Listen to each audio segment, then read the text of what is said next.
இயேசுவின் அன்பு இதயங்களுக்கு காலை வணக்கம்.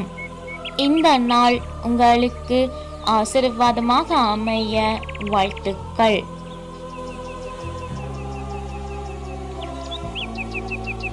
இப்போதைய நாளுக்கான ஆசீர்வாத இறைவசனம் திருப்பாடல்கள் அதிகாரம் 18 இறை வார்த்தை 30.